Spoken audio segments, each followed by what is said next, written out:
He slammed his fork down. The noise cut through the room like a slap. "Either apologize to my mother-in-law," my son said, "or leave this house tonight." The table fell quiet. Even the baby stopped cooing. Rebecca, the so-called queen of the household, adjusted her scarf and folded her hands as if she were preparing to receive a medal. No one moved. No one spoke. My granddaughter stared down at her peas. Her husband, Luis, shifted in his seat, but he didn't say a word. Only Rebecca smiled. I looked around that table. This house, I had helped pay for it. I had moved in after my hip surgery because Daniela begged me to. And now, here I was, standing trial like a criminal over a simple comment about my grandson reaching for a glass alone in the kitchen. "I only said he could have fallen." Rebecca let out a sharp laugh. "You accused me of neglect in front of Gail." I turned to my daughter. "Daniela." She crossed her arms, jaw locked. "Ma, you've been tense since you moved in. This house already had its rhythm. The rhythm I thought built on my savings and years of work." But I said nothing. "Just say sorry," Daniela added, like it was that easy. "Let's not ruin dinner." I stared down at my plate. Everything looked cold. "All right," I said. Rebecca blinked. Daniela's shoulders dropped.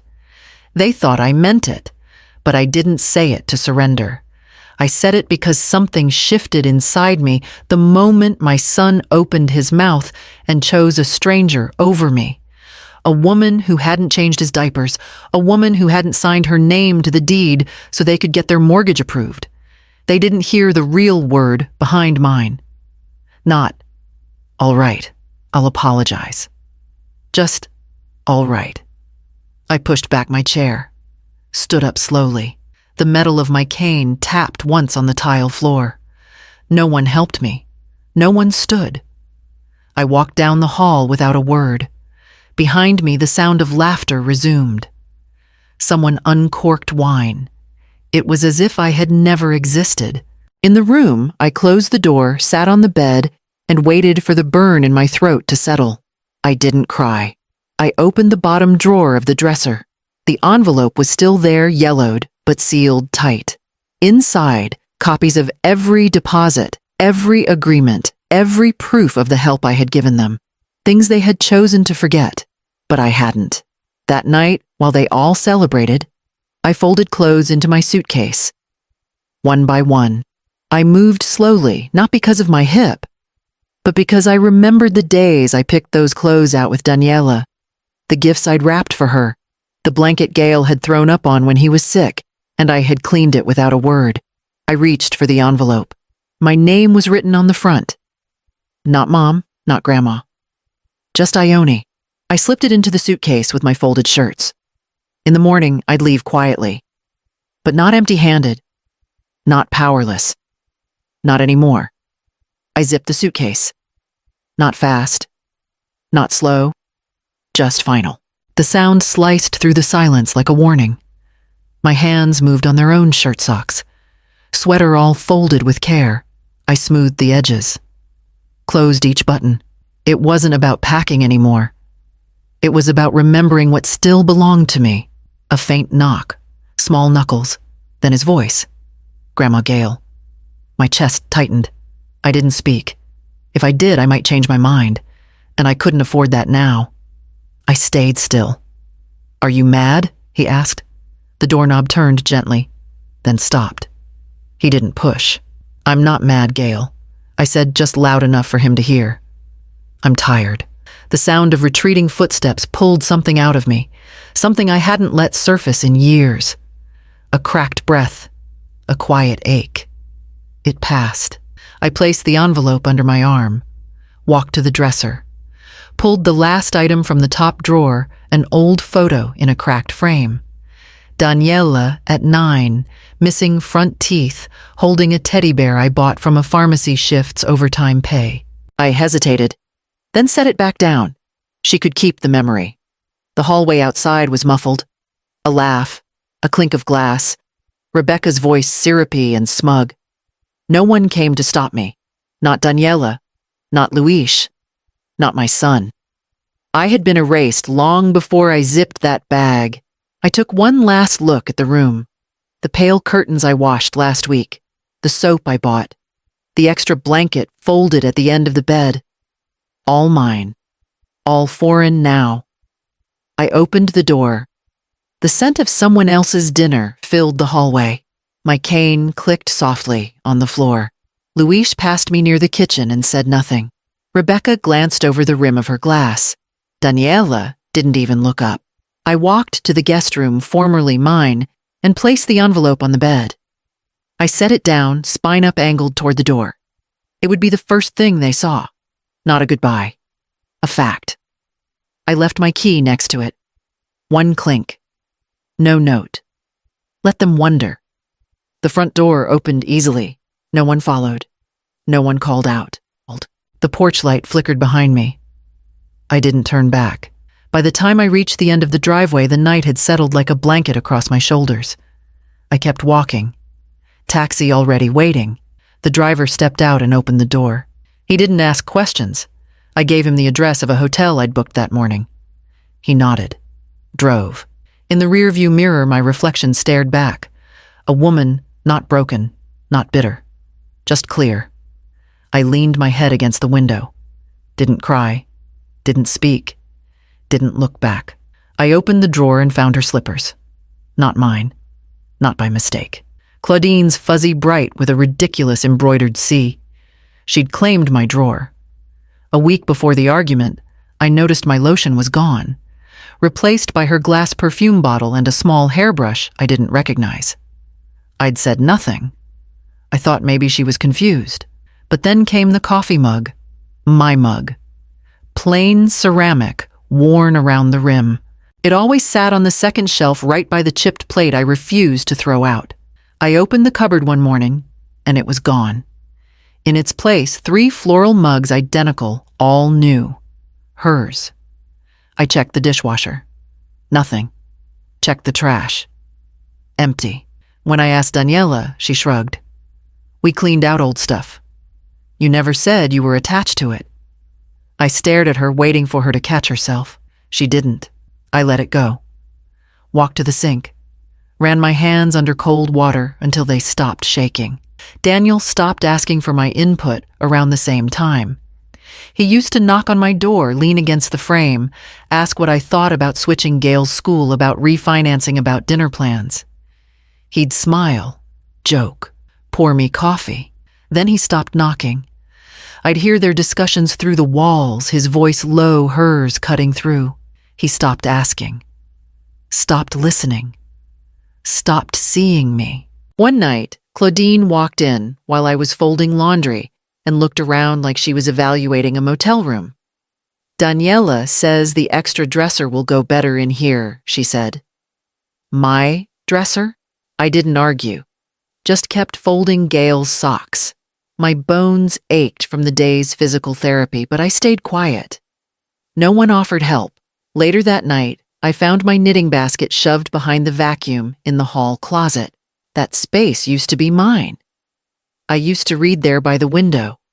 Now the chair was gone. Moved downstairs to make room for more storage. My pillow smelled different.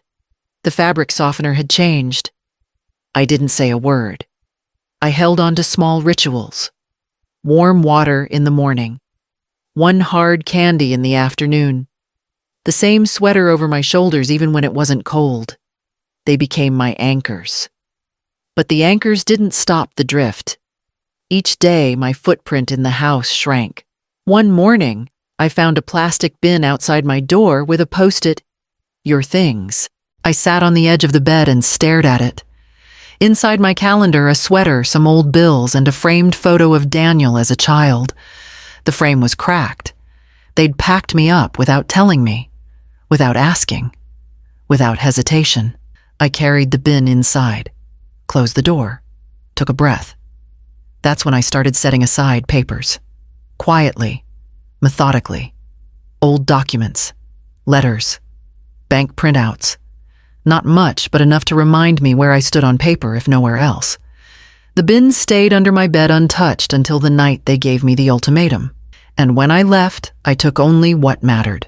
I passed the playroom and paused. Gail's giggles echoed inside. I didn't go in. Claudine was already there, crouched on the rug, making airplane noises with a spoon. Her voice rose high, sweet, performative. She glanced up and saw me, didn't smile, didn't nod, just turned back to Gail and shut the door. I kept walking. Down the hallway, my cane tapped against the floor, steady but dull. I passed framed photos on the wall. Daniel and Daniela in front of a waterfall. Claudine and Gael on a hayride. Luis's parents holding Gael in the hospital room. Not one of me.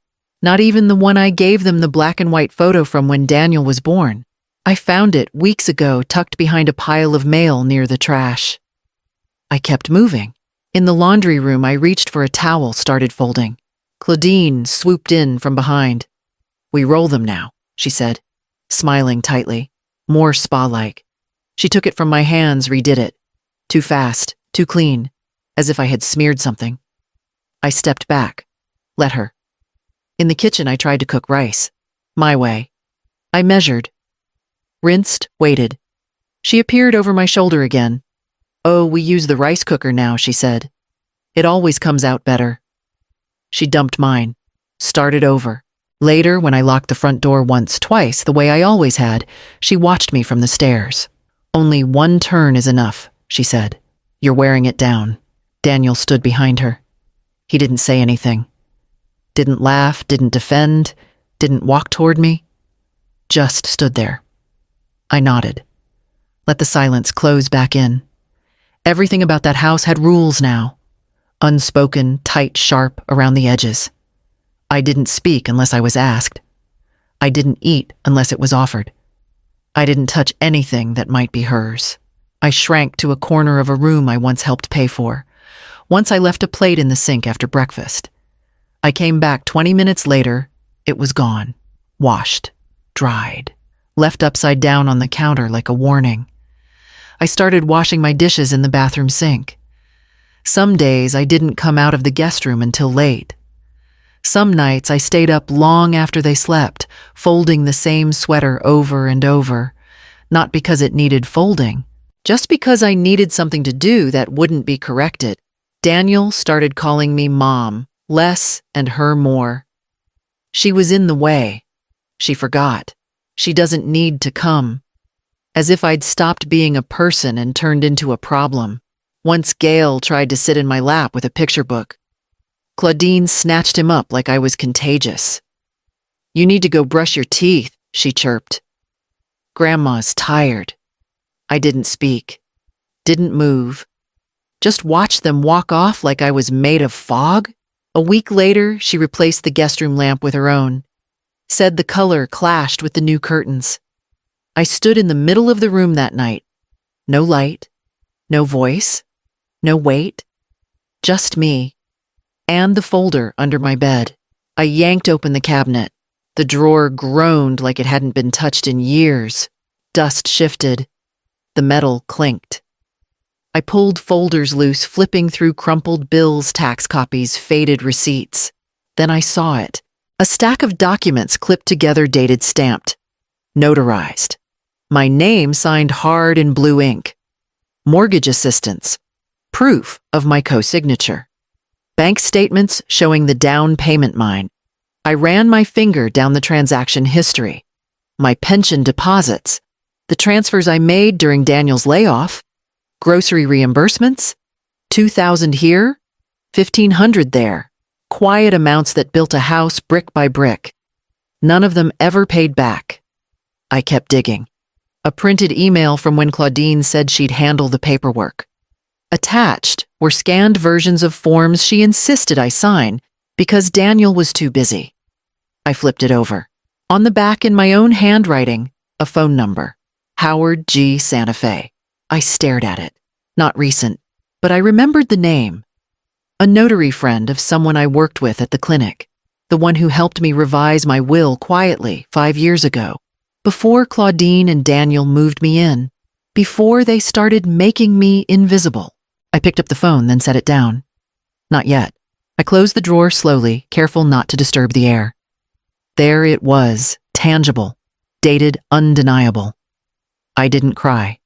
Didn't smile either. I just breathed. Deep. Quiet. Even. Later I watched from the guest room window. Claudine carried in a new flower pot. She set it on the porch, like she'd always lived here. Daniel followed her with a set of folded lawn chairs. They laughed about something. I didn't hear what. I didn't need to. They didn't see me. Didn't look up. And I didn't wave. I reached under the bed.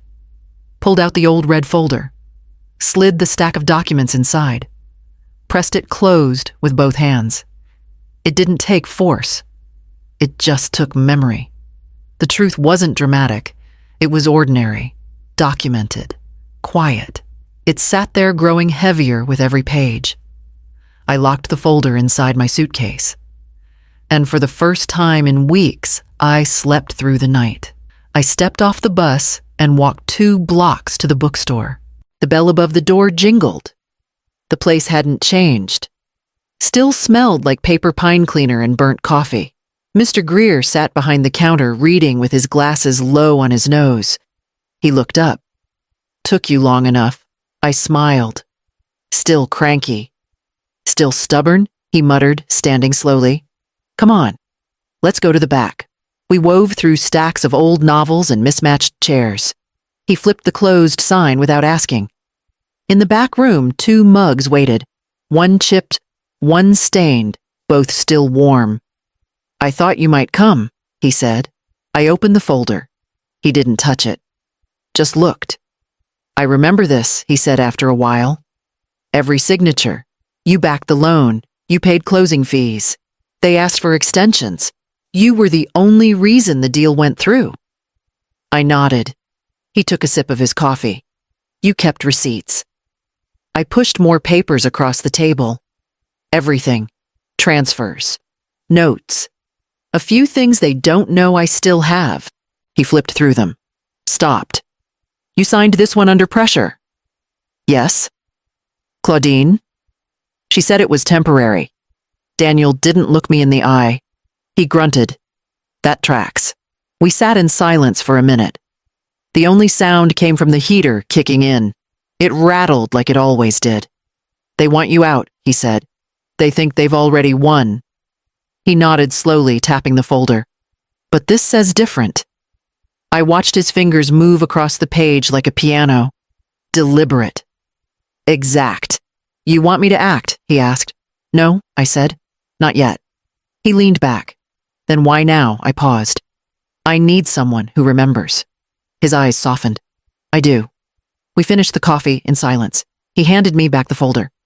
"If they push," he said, "you call me." "I will." "Not just because of the papers," he added. "Because you're still in the story." I left without buying a book. Outside, the sky was clouded, but dry. My knees ached. My hands felt steady.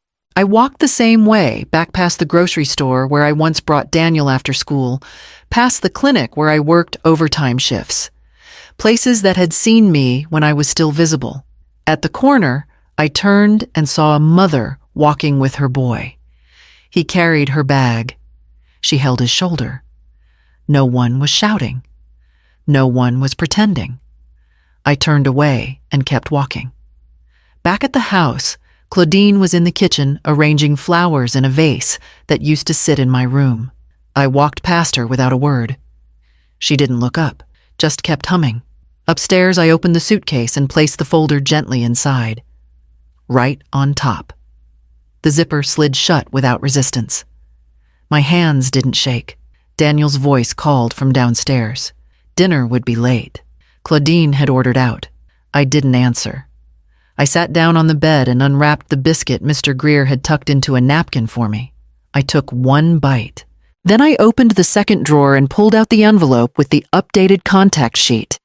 It had more than just Greer's number.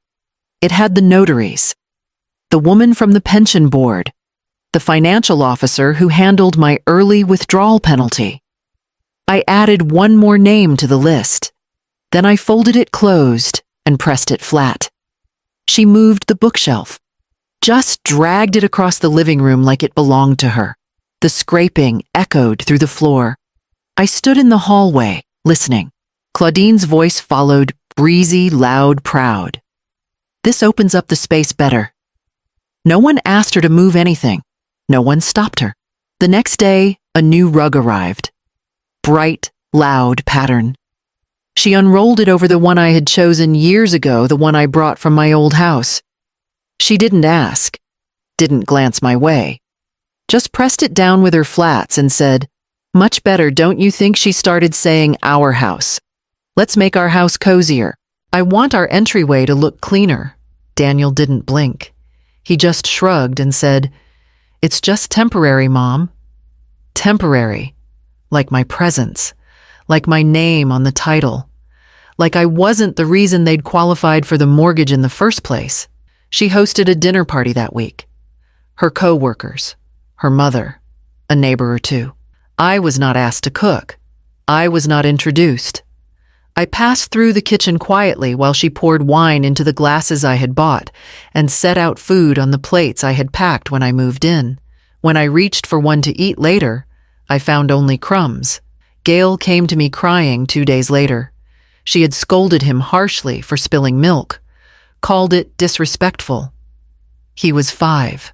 I held him in my lap while he sniffled. Daniel came in, saw us, sighed. He needs to learn boundaries. I looked at my son. The man I fed bathed protected. What boundaries he turned. He needs to listen to her. Claudine's voice chimed in from behind the door. "You don't want him soft, do you?" I stood. Gently moved Gail off my lap. Soft wasn't the problem. Rot was. The next morning, the photo of Daniel and me at his high school graduation was missing from the mantel. In its place, a framed quote about the new modern family. I found the photo tucked in the drawer under the sink with some old batteries and a used sponge. I put it in my suitcase. A week passed, then 2. Claudine started leaving open house listings up on her tablet. She'd sigh loudly. "One day, I want something bigger." She started dropping phrases like, "Once the space is ours legally." I watched Daniel's face. He never flinched. He never corrected her. She ordered a new mattress. It arrived addressed to Claudine G. Not Daniela, not Daniel, just her. I asked, "Did you mean to put your maiden name?" She blinked. "Oh, it's just easier for shipping." I said nothing. Later that night, I passed by her room and saw her showing a blueprint to Daniel. She had circled the guest room, my room. I returned upstairs, sat on the bed, opened the folder, slid in a receipt I had just printed from the public records site, my name co-owner. Still there, still binding, still enough. I stepped into the kitchen while he was alone. No Claudine, no audience. He stood at the sink, rinsing a dish. I cleared my throat. "Daniel." He glanced over. "I'd like a word," I said. "Careful. Quiet." He kept drying his hands. "Go ahead." I looked at him, noticed how much he looked like his father when angry. "I don't want trouble. I just want to feel like I'm allowed to exist here." He turned. "What does that mean?" I hesitated. "I'd like to eat dinner with the family again. Be included in decisions. Basic respect." He frowned. "We've given you space." "I didn't ask for space," I said. "I asked for dignity." His eyes darkened.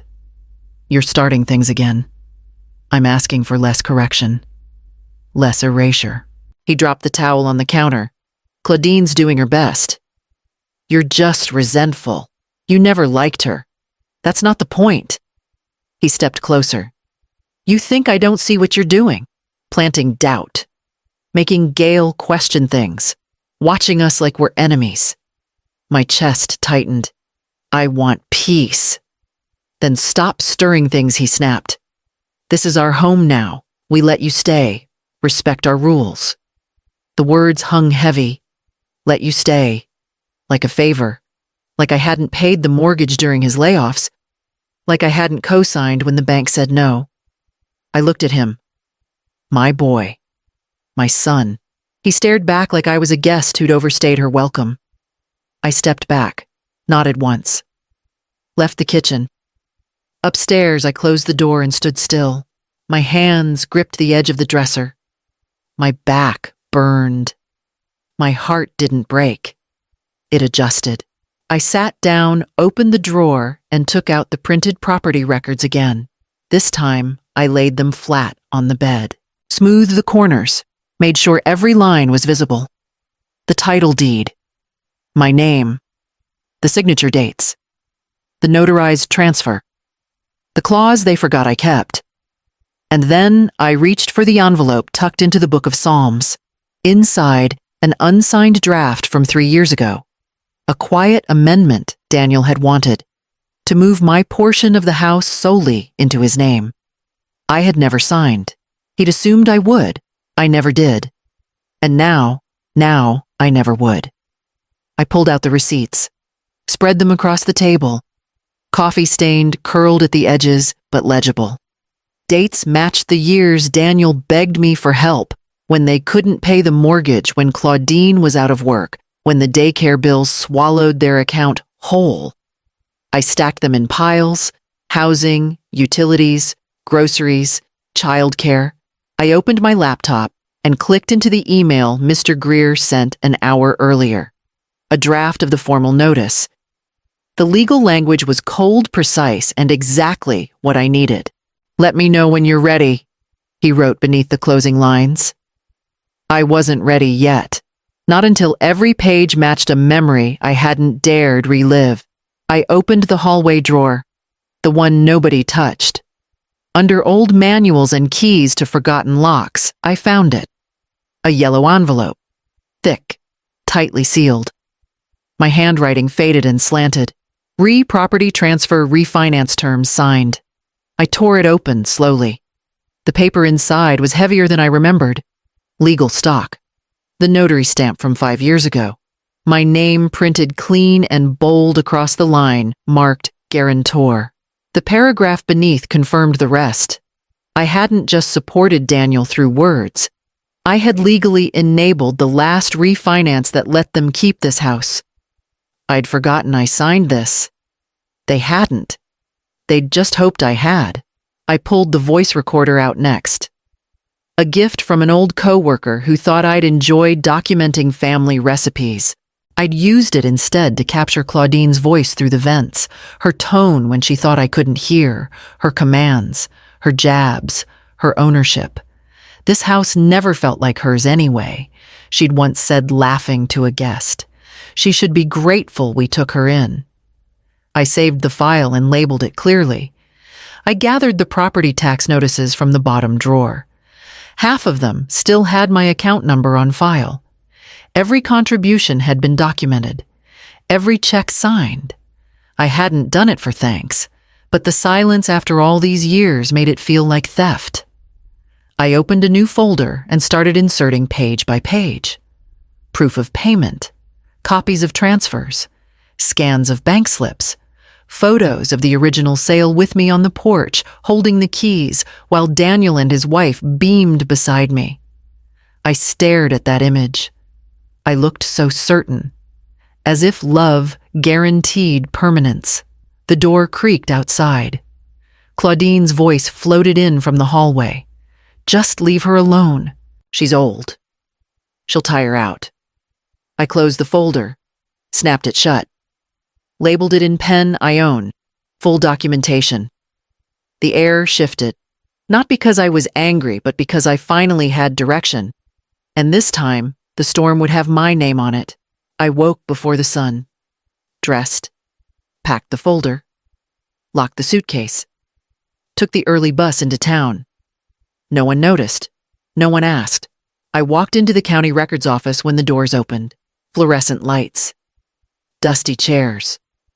A woman behind the counter in a gray sweater looked up. "Help you." I slid the documents forward one by one. First, revocation of guarantor status. Stamped. Received. Second, formal interest claim on the property. My co-owner rights reinstated, enforced, and certified. Stamped. Received. Third, safety affidavit. A report on Gail. Concerns documented. Not accusations, just facts. Logged and notarized. She read them without speaking. Her eyes flicked to me once. Anything else? No, I said. That's all for now. She placed them into the tray. Metal clinked as it slid shut. You'll get confirmation within 5 business days. I won't need it. I stepped outside. The light hit my face. Dry, sharp morning air. Crisp. I didn't feel triumphant. I felt level. Balanced, like I'd just opened a window in a stale room. I walked slowly down the block. Past the old fire station, the diner with the same broken neon sign. Everything looked the same. But something had shifted. Not out there. In me. By the time I got back home, Claudine was on the phone near the porch. She smiled into the receiver. Yes, our house is coming together. I didn't flinch. I walked past her. Through the front door. Into the kitchen. Boiled water. Made coffee. Drank it in silence. She didn't ask where I'd been. Daniel didn't notice the stack of blank forms missing from the desk drawer. No one asked about the envelope now hidden behind the mirror in my room. They didn't see anything. But I had moved. 3 steps ahead. Greer called the bank that afternoon. He didn't tell me before he did it. Just left a voicemail after the fact. They'll be in touch. You might get a verification letter. Don't ignore it. I didn't. 2 days later, the envelope came. Logo stamped in blue. Formal font. Standard language until the 2nd paragraph. Due to updated documentation and a recent filing with the county recorder, your joint interest in the following property has been flagged for review. I read it twice. Then once more. This wasn't a warning, it was a shift. I called the contact number, gave my ID, answered questions, confirmed ownership stake, stated I had not authorized any refinance or secondary lien in the last 18 months. The woman on the line paused. Ma'am, that contradicts what's been submitted by, I know I said. She cleared her throat. Then the system will flag the file. I thanked her. Hung up. Breathed. I sat at the desk and opened the drawer. Pulled out the stationery set my sister gave me 5 Christmases ago. Cream envelope. Thick paper. I wrote the letter by hand. Not legal language, not threats. Just truth. To Daniel, to Gail, to whatever remained in between. I folded it once, slid it into the envelope, didn't seal it. Not yet. I placed it under the mattress. Let it wait. Downstairs, Claudine was redecorating the hallway. She hung a new mirror, polished the edges, admired her own reflection. I walked past her. She didn't look away. She said, "Everything's finally settling in." I said nothing. In the kitchen, Daniel was scrolling on his phone. He asked if I'd picked up Gail's socks from the dryer. I didn't answer. I poured coffee, sat down. The heat from the cup steadied my hands. No arguments, no yelling, just time. And a system beginning to notice what they'd ignored for years.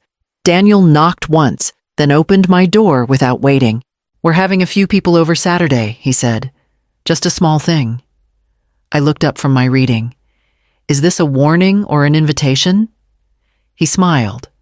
Too forced. Just come down for a bit. You don't have to stay long. Just for appearances. Appearances. He left before I answered. Saturday came. I dressed quietly. Simple cardigan. Clean slacks. Hair brushed back the way I've always worn it. Downstairs, the music was low, the air already thick with perfume and something sweet baking in the oven. Claudine walked toward me with a bright smile. "Oh, you made it," she said. "Wonderful." She guided me toward the table. "We saved you a seat." It was near the trash bin again. Same as last year. Same as the baby shower. Same as Claudine's birthday brunch. I sat, smiled, accepted the cup of lemonade she handed me. Warm, no ice. I watched them laugh, mingle, compliment the house, compliment her curtains, her art, her choice of lighting. She ate it up. Daniel stood beside her, proud. like they built this place from scratch. Nobody looked at me. Not really. A woman in a floral blouse leaned close at one point and said, "So nice they let you stay here." Not everyone would be that generous, you know. I nodded. They're very modern. She laughed, thinking it was a compliment. I excused myself after 20 minutes. Quietly. No one noticed me leave. Back in my room, I peeled off the cardigan, placed it on the bed. I opened the bottom drawer and slid the party photo in. Another image for the file. One more piece of proof that I was here. Even if they acted like I wasn't. I opened the closet, pulled out the new bag, the one Daniel bought me 2 Christmases ago, and forgot. Still had the tag. Still unused. I unzipped the old one. Faded, worn straps loose. Took everything out, one by one. Most of it stayed on the bed. I packed only what I needed: my cane, a thermos of coffee, the green file folder. I zipped the bag, set it on the chair, sat beside it, dialed Greer. He picked up on the first ring. "Tomorrow," he said. "Yes," I answered. "You sure?" I looked at the bag, at the sunlight hitting the carpet, at the photo frame of Gail when he was 3. "I'm sure." He didn't ask more, just gave me the address, time, room number. I wrote it on the back of an old envelope, folded it, slid it into the folder. Downstairs, I heard Claudine laugh, heard Daniel ask if the delivery came yet. They were planning something, or pretending to. I stayed seated, let the sounds pass through me. Then I stood, grabbed the bag, placed it by the door. I turned off the light, laid down, and didn't dream. Claudine pointed across the room. "She's doing it again," she said loud enough for the music to drop. "She's just sitting there staring. It's making people uncomfortable." I didn't move. Daniel looked between us. Embarrassed. Hesitating. Then, "Mom, maybe you should step out. Just for a bit. Cool down." I stood slowly, picked up my cane, met her eyes. "You'll want to check the guest room after this," I said. I turned, walked past them, didn't rush, didn't speak again. Behind me, no one followed. No one apologized. No one asked why. I walked out the front door, closed it gently. The sun was just setting, the breeze dry and sharp. I didn't flinch. I walked to the curb, unlocked the car Greer sent, got in, placed my file on my lap, and didn't look back. Daniel slammed the guest room door open. "Mom." Nothing. He looked around. Drawers empty, closet bare. The bed was made sheets tucked sharp. The only thing on it, a single green folder. He stepped closer. Opened it. Page 1. Revocation of guarantor status. Page 2. Bank notice flagged loan irregularity. Page 3. Tax receipts in my name. Page 4. A notarized affidavit on Gail's safety. Page 5. Formal claim of interest in the property. Each page stacked, dated, signed. My handwriting clean, precise, unmistakable. He called out again. No answer. Claudine walked in. "What's that?" He handed it to her. She flipped through the pages, slower, her smile fading. By the 3rd page, she stopped. She couldn't have filed this.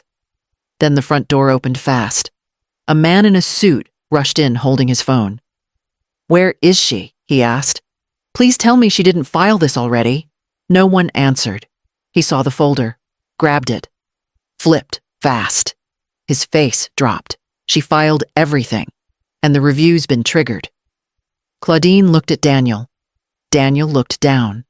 And upstairs my room stood open, but quiet. I was gone. And they'd just begun to understand what that meant. Daniel got the call at noon. He didn't answer the first time, or the second. But by the 3rd, he picked up. 5 minutes later, he slammed the door to his office, punched the wall, swore under his breath. Claudine followed, heels clacking. What is it?" He tossed the phone on the table. The bank pulled the refee. Said guarantor status was revoked. They're reviewing the whole application now. Her mouth opened, closed. then opened again sharp. She did this. She was a co-signer, Claudine. I told you we needed her paperwork. She lived here for free and still owned half the house. She threw a stack of papers to the floor. This was our plan. You said we were weeks away from approval. His hands went to his face, rubbed hard. I didn't think she'd actually go through with it. The living room stayed silent. Gail's toys sat scattered across the rug. The baby monitor blinked quietly from the shelf. No one picked it up. Upstairs, my room stood untouched, but not for long. They were learning one piece at a time what silence could undo. The realtor canceled. One text. No explanation. Just due to unexpected changes in the file, we're withdrawing. Claudine threw the phone, screamed into a pillow. Daniel just sat on the edge of the bed. That night, the doorbell rang. A woman in a tan jacket, clipboard in hand.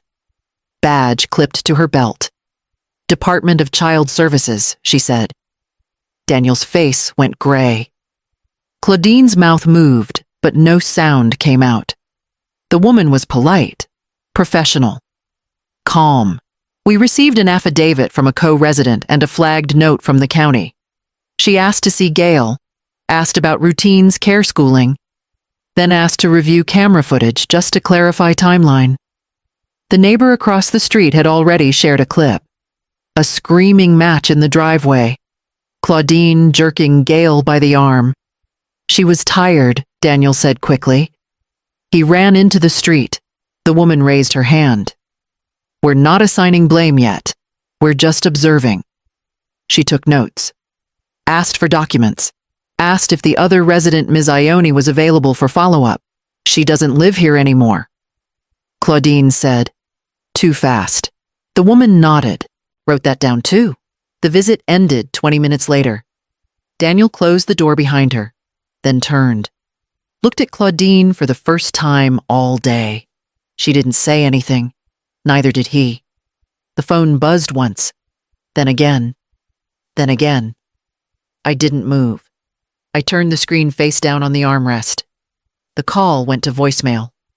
Claudine's number blinked next, then a text, then another. Please call me. We just want to talk. I rubbed lotion into my left hand. The joints were starting to ache again with the weather. I pressed along each finger, slowly, carefully, working in silence. The house was still. I reached for my book. A quiet chapter. A woman on a long train ride. Window open. Air cutting through the quiet. I turned the page. More buzzing. Daniel now. Then voicemail. I sipped the last of my coffee. Cold, but strong. They were unraveling in real time. I didn't need to watch. I turned the page again. Then another. A knock. Soft, but too hesitant to be a stranger. I opened the door. Daniel stood there. Shirt wrinkled. Eyes red. Hair uncombed like he'd forgotten how to sleep. He didn't smile. He scratched his neck. We're going through some things. I said nothing. He looked down at the hallway floor, then back up. I wanted to fix this. Maybe talk. I nodded. Walked into the kitchen, poured 2 cups of coffee, brought one back. Held it out. He took it, but I didn't move aside. He didn't ask to come in. We stood like that. Just 2 people, no titles, no living room, no cushions. He sipped. Winced it was black. I hadn't offered sugar. I didn't know you filed everything. I said nothing. He looked past me, tried to see inside. Couldn't. You always kept records like that. I nodded. He looked down again, took another sip. Mom, he said finally. What do you want? I looked at him, then gently closed the door. I boiled the water, scooped the grounds, poured slowly. The mug was already waiting. White, ceramic, no chips. Still here. I carried it to the patio. The sun hadn't fully broken over the buildings yet. Air still cool, quiet. I sat. No messages, no missed calls, no one waiting on me. Inside the drawer, title deed. Copies. Sealed letter from Greer. Everything labeled. The floor was clean, The house still, the silence mine. I took a sip. Bitter, strong, exactly right. And I watched the light change across the concrete. The edge of day easing in,